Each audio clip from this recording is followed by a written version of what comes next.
Breakfast Call Dialogue, widening your horizons.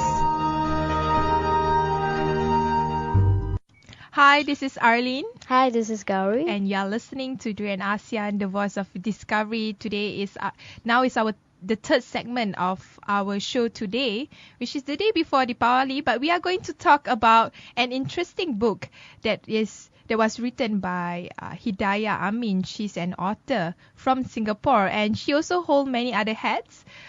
So probably I'll let Hidayah introduce herself. Hi. Hi, Arlene. Hi, everybody. So I'm Hidayah, and I'm the author of a recently published book, Malay Weddings Don't Cost $50. That's a catchy topic. Yeah, I know, right? And other facts about Malay culture. So basically, this book is a collection of 42 articles that I've written that serves as a guide to Malay culture, heritage, lifestyle, and persona. And maybe later on, I'll just explain why the catchy title, and there's like some story behind it. Oh, can't wait. Yeah. So, what is your background exactly? Because I was trying to look more information about you, and I see you actually hold many hats. You're also the founder and CEO of many other entities as well. Oh, okay. So, basically, I was working as a producer, and then I left the industry because I wanted to do my postgrad. And when I came back to Singapore, I started a consultancy company called Archipelago Consultancy. So we do research and publications, and we conduct programs in creativity, and our research consultancy is basically on history and heritage. And in the Singapore context or larger? Yes.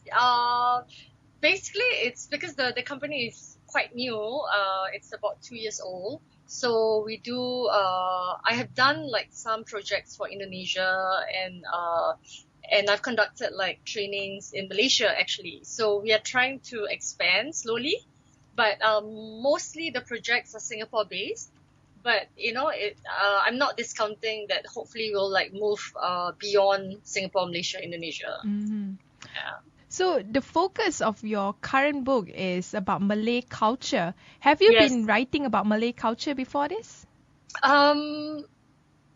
So actually, I've never wanted to be a writer. Really?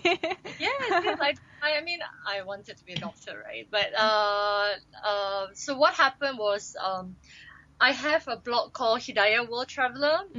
It's on Blogspot, hidayah-amin.blogspot.com. And I started this blog in 2006 because my late mom told me, hey, then I was going to the US, and she said, why don't you write about your adventures and post pictures? And I didn't even have a Facebook then. Oh, wow. And What year was that? A couple of years ago? 2006. Yeah, Facebook just started probably a couple of years ago. It's not that. So my mom thought, she wanted to live vicariously through me. So she said, why don't you start something like a blog, where you can put pictures. So I said, okay. And I started this blog, and that chronicles all my adventures overseas. And then someone saw, I mean, I have kind of some following. And one of them worked for Singapore International Foundation and asked me if I'm interested to write for their website. It's called singaporekopitiam.sg, and basically to write something about the Malays, our culture and stuff. And so I told the webmaster, and I said, look, okay, I'm not that old, so I don't know very much. I'm afraid what I'm gonna write will be, kind of from a different perspective, and it's not from the academic or the more professional perspective. So he said, no, you just write some topics about the Malays, so that other people reading can know a little bit about the Malays in Singapore, because it's for an international audience. Yeah, when you talk about the Malays in Singapore, where the Malays are actually the minority, it's probably of a different experience when you talk about the Malays in Peninsular Malaysia. Yes, yes, that's right. So what I did was I started writing, and I called my column "Let's Lepak." Lepak, chill. Yeah. Let's lepak. And then I started writing like very, very simple things, like even what's in a Malay name, like we don't have a surname. So I wrote in based on my experience about people, even when I was filling forms, and you have to write surname, and I said no, but Malays don't have surname, so how do I write it, things like this. And then I talk about the Malay kampung house, even though we don't have a lot of kampung house in Singapore anymore. In fact, like it's vanished. But I wrote about that, and I wrote about, of course, the different traditional, of course, the different festivals like Hari Raya and the fasting month and all that. And I wrote about just slightly things you see at a Malay wedding. So basically, it's just writing like info bits. I mean, and it's not long, about 500 words per article. And I realized that I gained a following because people started commenting, and then like I enjoyed the second highest traffic. And Wow. yeah, Second highest. Yeah, I said, really? Second highest? People are interested in like knowing about Malay culture. So that's how I kind of started. And then the website closed in 2012 because they wanted to have a new website called, I can't remember what it's called now, but No More Singapore Kopitiam.sg. Kopitiam is like it's like a little cafe, right, in the local context. Yeah. So and then I thought, oh no, what's going to happen to all the essays that I've written? In fact, I got interested because I was also learning in depth about my own culture. Yeah. Yeah, It's always a learning experience.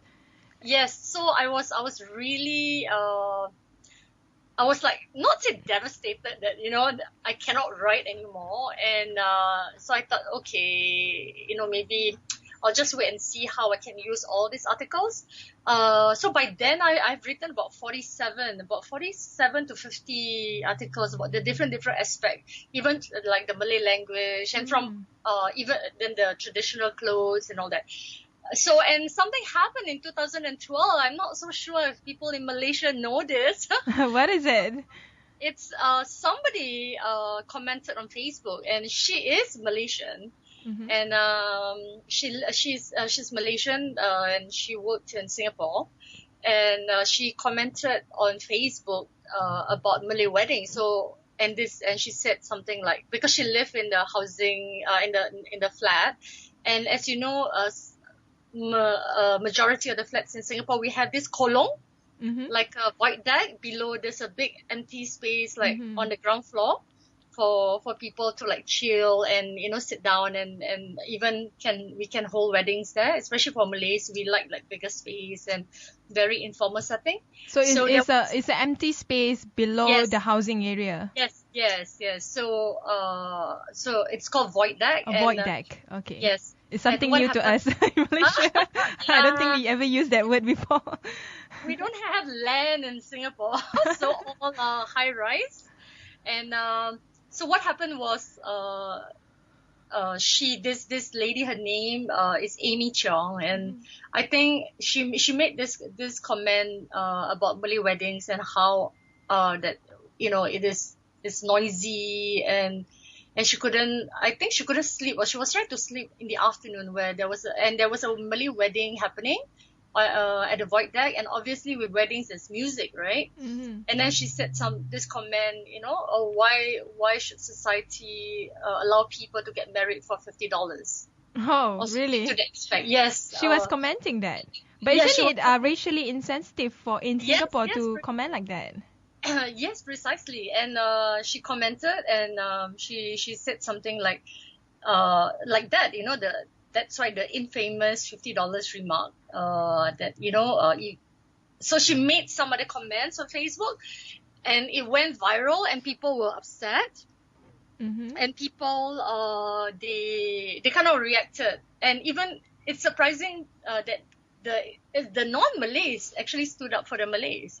Interesting. And yeah, it's quite interesting, and said that you cannot make this kind of remark, because it's a wedding. Of course, wedding are noisy, but it's not as though you hold a wedding at night and people are trying to sleep. It's in the afternoon. It's only for a few hours, And so somebody actually made a police report about her remarks, and that weekend, there was a lot of backlash, and people were actually standing up for so-called to defend the Malay weddings,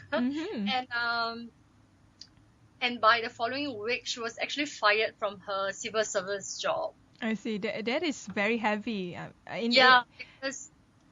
Because I think that's the government's stand, not to allow seditious remark. Mm-hmm. And also it shows intolerance to other races. And so when that episode happened, so I think she did apologize, but by the time it was too late, the public sentiment were very high. And it became your inspiration for your Yeah. title.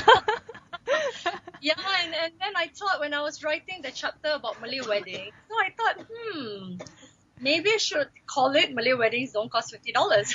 It's funny because with that title, I would assume that when people hold Malay weddings, especially if you're talking about the kampung setting, usually it will be like they will prepare the feast for the whole community. It's not just for themselves.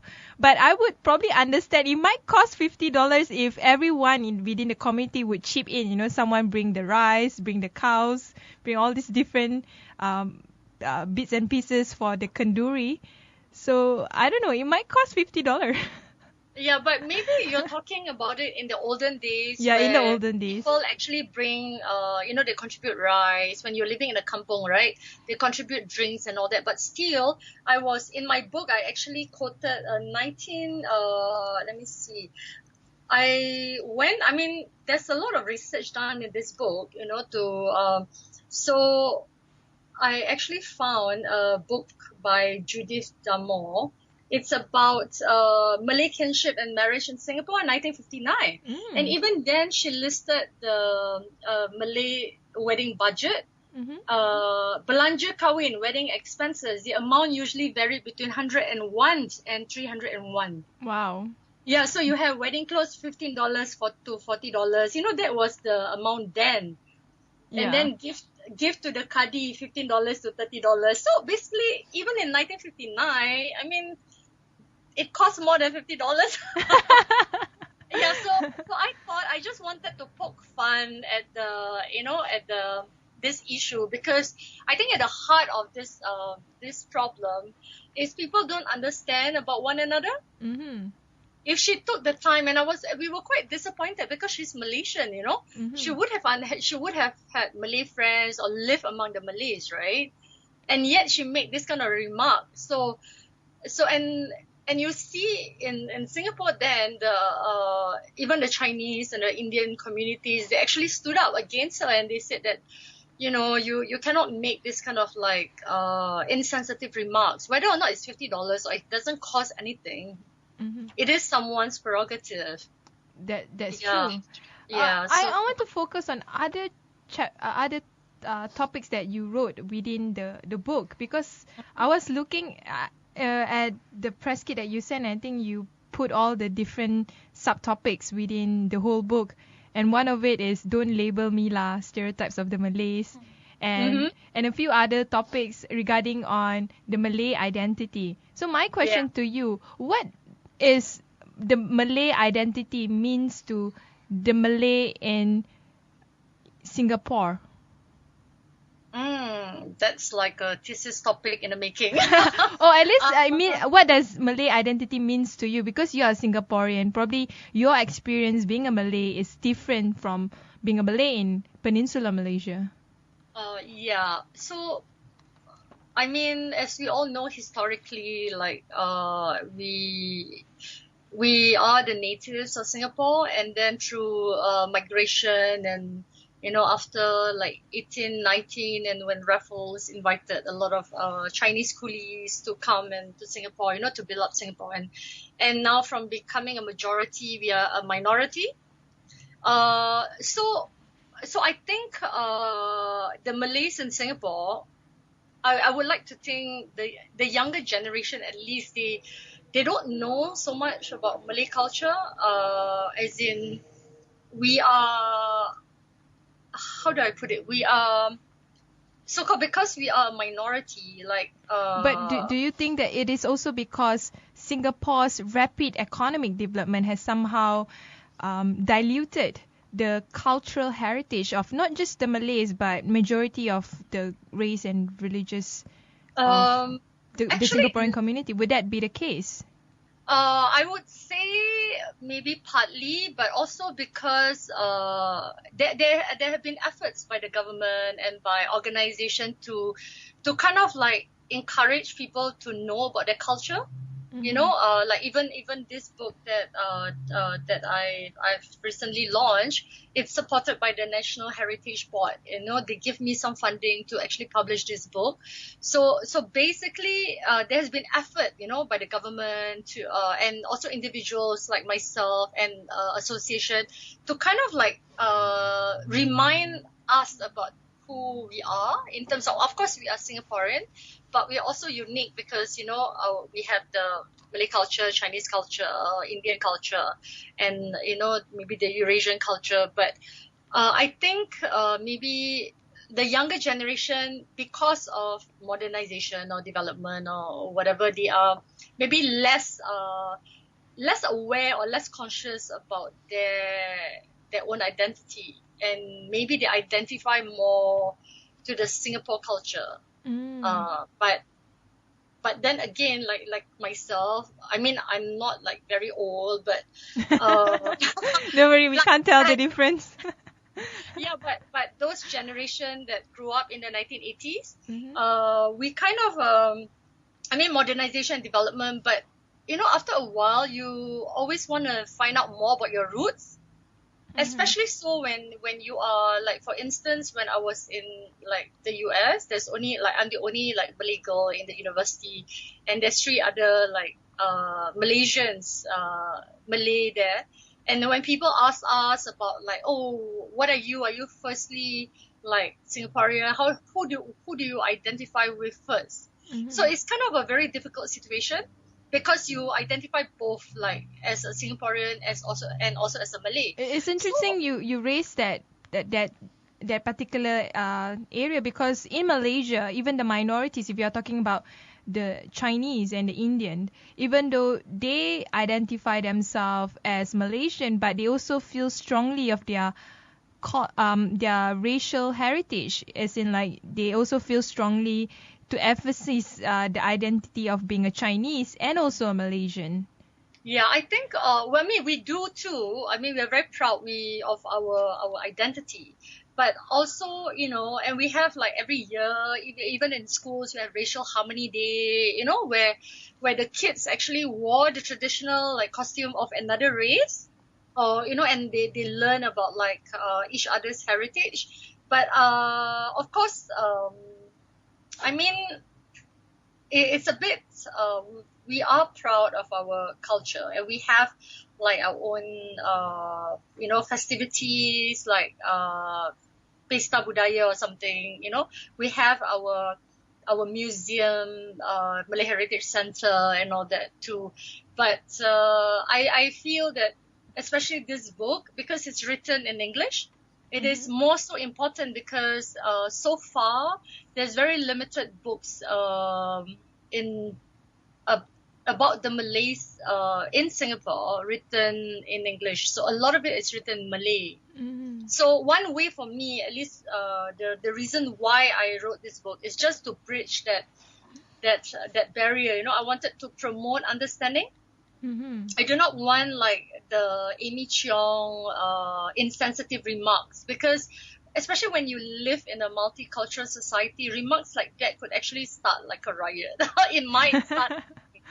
So, you know, and we do not want that, right? I mean, you know, we live in one country, so, you know, we want to live peacefully, and we don't want to like have upheaval and disruption. So I think more importantly, to me, is just to remind myself of who I am as a Malay who lives in Singapore, and also as a Singaporean, and why going back to our roots is important, because I think as years go by, the people don't really be bothered about the heritage. and knowing Why people are not bothered? Why they just want to live and not to care about their background? I like you earlier on mentioned is about modernization, and people are too busy trying to earn a living, trying to better themselves. Kids Do are you busy. think minorities has the pressure to fit in to the larger majority society, which is probably come from a different sort of religious and cultural setting? I don't think that's the case in Singapore, that we try to fit in into the bigger picture. I think we are confident of our own identity, and maybe not as strongly as the Malays or Malaysia, because you form the majority. And here, it's but you can still see people wearing baju kurung, to the office, and Oh, that's which because we have a Hari Baju Kurung Day every Monday or every Friday. I can't remember. It's actually more like Hari Batik Day. I still remember back in school.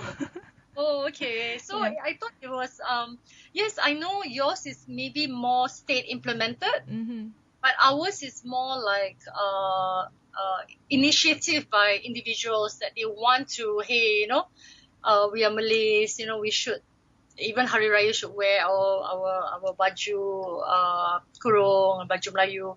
So is this like little indicators, that people put in effort to know themselves, and especially so when Singapore is facing a lot of migrants,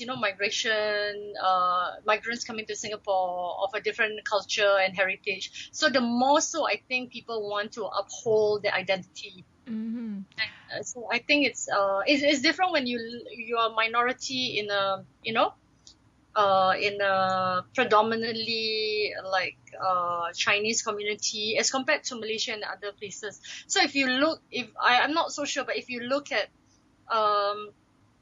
in other countries as well, when you have maybe the Latinos, or they feel they are proud to call themselves that, because they also want to stand out, and they also want to remind themselves that while you are trying to interact and assimilate with everybody, you are also different. You identify. So that's the whole. It's about being proud of who you are. At the same time, you also assimilate with the state's culture. So Interesting. We will take a short break. When we return, more discussion about the book itself. okay. ASEAN Breakfast Call Dialogue, widening your horizons. Hi, this is Arlene, and we are listening to Durian ASEAN again. Together with me is Hidayah Amin. She's an author of the book Malay Weddings Don't Cost $50. So to continue our discussion, I just want to touch on some of the chapters within the book, and one of it, your introduction about nasi ambeng and nasi rawan. It's not a typically Malay dish. I never heard of it before until I go to Indonesia. So my understanding is the Malay in Singapore is really unique to the extent that it has quite a huge Indonesian influence as well. Maybe you can explain more about it. Okay.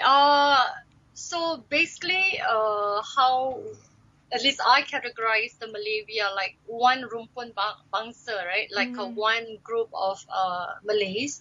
So even within Malays in Singapore, we have the Javanese people with Javanese lineage and Banjaris lineage and Bugis and Minang and Bawianis. And then you have the native, the Malays, Melayu.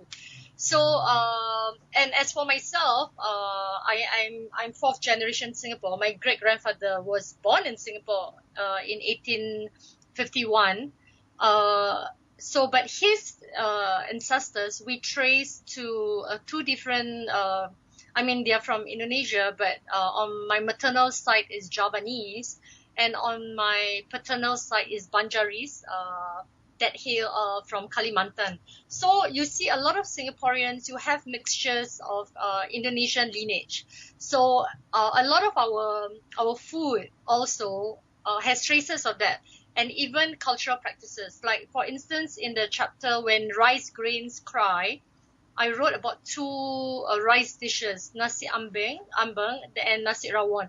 So basically, these more eaten by like Javanese. Like nasi rawon is basically rice with beef soup using the buah keluak, and nasi ambeng is a rice dish where the rice is served with fried potato, sambal goreng, urap, and all served on the banana leaf. So, and people, what we do, even now in today's day, like a group of friends, we every year, those in my high school, we always have this nasi ambeng gathering where we actually eat this on a big dulang on a big round plate. So we put banana leaves and we put the rice, and beside it, are all the dishes. And maybe 4 people will eat from one dulang, from one tray. It's just to signify unity. So you have 4 people eating for the big round plate. So that is the specialty of nasi ambeng. And I actually look forward to this because it's like a symbol, you eat together, you work together. It's very... It emphasizes closeness. When you talk about the Malay society, their culture, their food, people always have this perception or stereotype that Malay is one.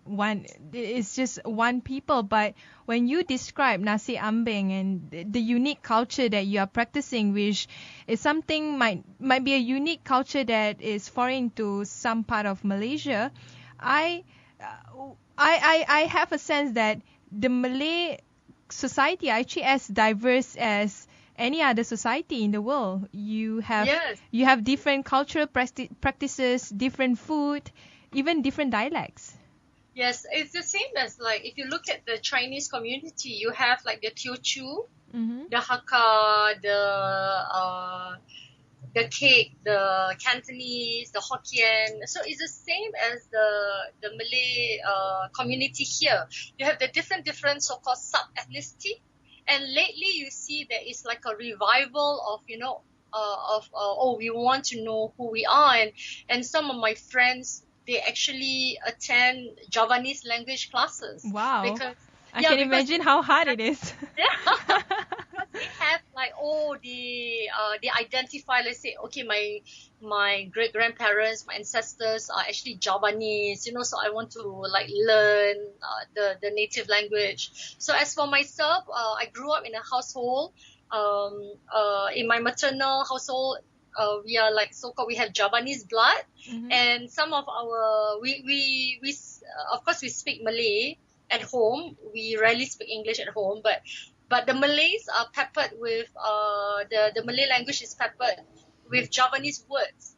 So that is how we kind of try to maintain our roots. But lately, people are actually wanting to learn Javanese. Even yesterday's Berita Harian, there's an article about the Banjaris community. The Orang Banjar who came from many years ago, like 2 centuries ago. They came from Kalimantan and they came here and they were diamond merchants. Interesting. And also the Banjars, they form like 1% of the Malay community.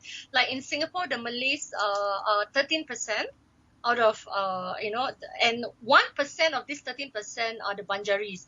And even that 1% Banjar community, they want to bring back like, maybe the Banjar language and have exhibition about, who are the Banjars and all that.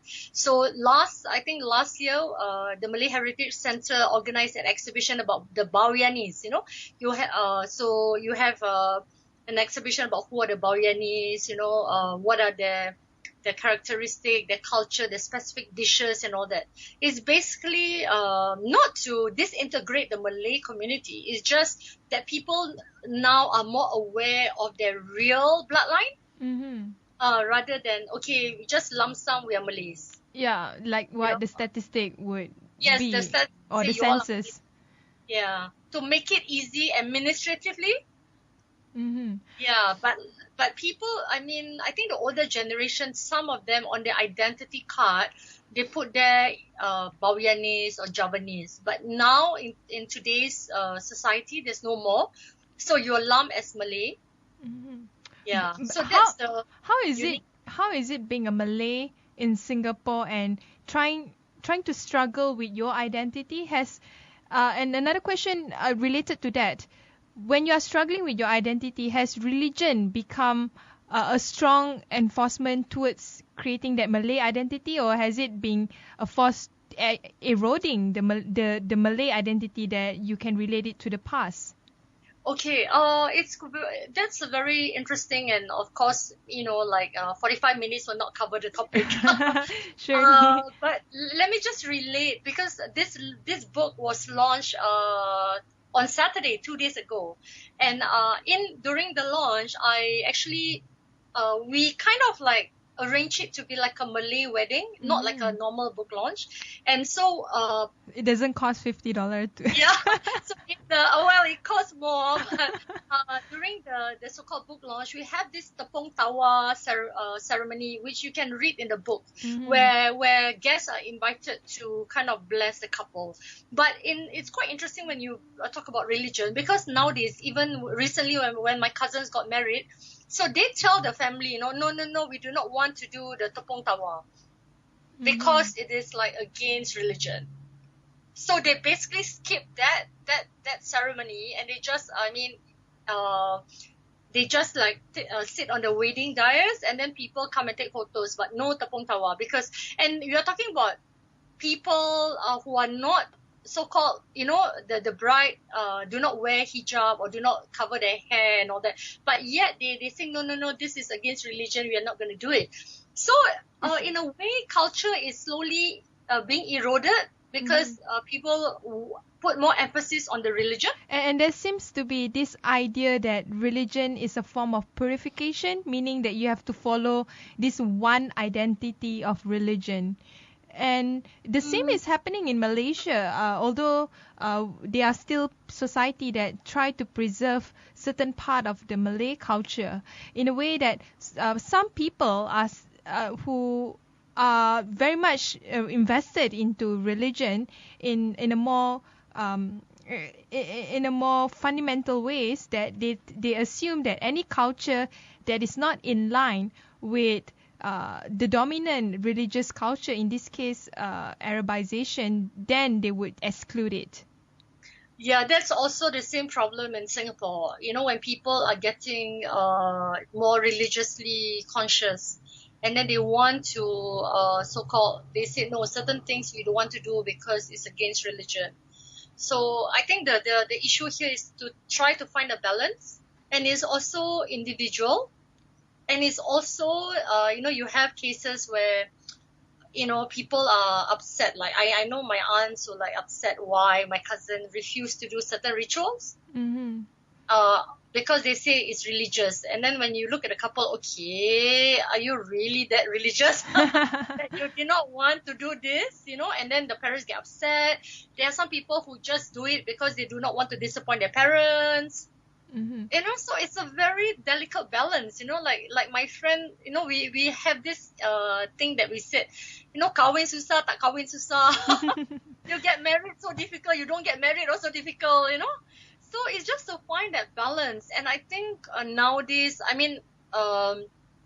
a lot of, especially those who are like more religiously conscious, they say, no, we don't want to do any of this bersanding, where they sit on the wedding dais. We don't want to do anything, but we just want the simple solemnization of marriage. That kind of to the extreme. Then some, they will have the whole ceremony, but we do not want this particular ceremony because some of it is actually, it contradicts Islam. Like for instance, like this, I mentioned about the Tepung Tawa, right?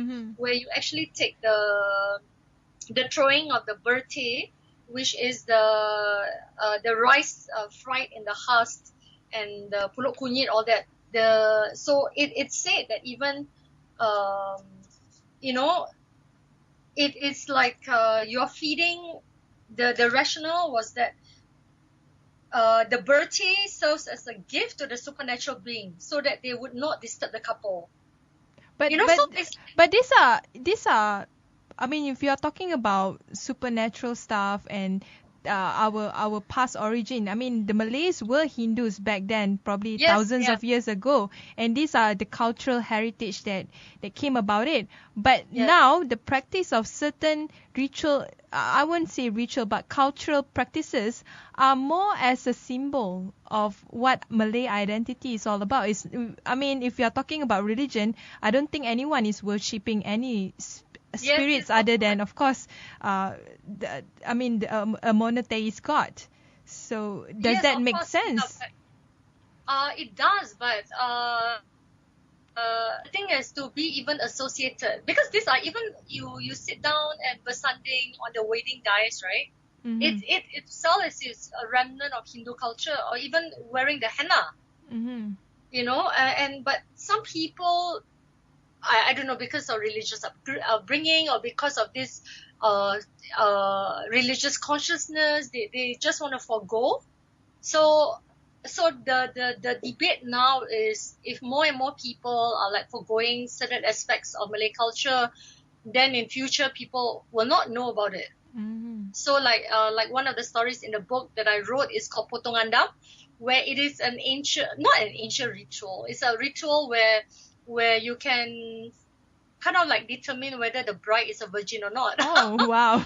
Yeah, so you have to read the book. Is it still happening? I hope it's not. I don't know, but during my mother's like marriage, I actually saw a photo.